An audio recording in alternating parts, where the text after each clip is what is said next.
जी नाजरीन, तो आप देख रहे हैं पाक न्यूज़ पाकिस्तान की आवाज़। आज हम मौजूद हैं नाजरीन गुजरात की एक मारूफ शहर प्रिंस चौक में, जहां पर आग लग गई, जहां पर 1122 की गाड़ियां भी मौजूद हैं। हमारे साथ सिटी सर्कल के DSP अहमद शराज साहब भी मौजूद हैं और थाने SHO A डिवीज़न और SHO B division Jaseer Ahmed भी मौजूद हैं। आइए जानते हैं सर, इनके आग लगने की वजूहत क्या हैं।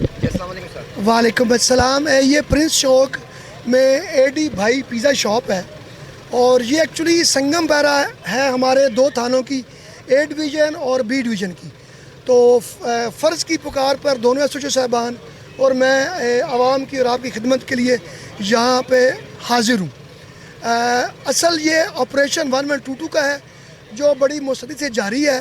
डिस्ट्रिक्ट एडमिनिस्ट्रेशन के अफसरान भी तशरीफ़ लाए हुए हैं।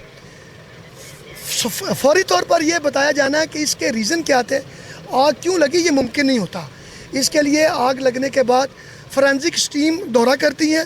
फोरेंसिक एनालिसिस के बाद अंदाज़ा होता है कि इसकी वजह क्या है, लेकिन पुलिस इसको एक बड़े पैरामीटर में देखती है, दहशतगर्दी से लेकर लोकल दुश्मनी से लेकर। और जो शेफ़ होते हैं, आमतौर पर पिज़्ज़ा शॉप में सिलेंडर्स आग का हर वक्त काम होता है, गैस खुली रह जाती है।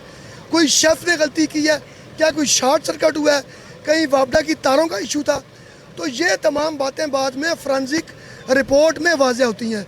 हाँ, जहाँ कोई जो रीज़न हो जिसको एड्रेस किया जा सके फ्यूचर में, जैसे फायर फाइटिंग डिवाइसेस हैं, जैसे सिलेंडर्स हैं, तो वो फिर रिपोर्ट हमारे DC साहब जो होते हैं, इस वक्त जो DC साहब गुजरात हैं, सफदर विरिक साहब, उनको भिजवाई जाएगी। उनके अहकामात की रोशनी में कार्रवाई अमल में लाई जाएगी।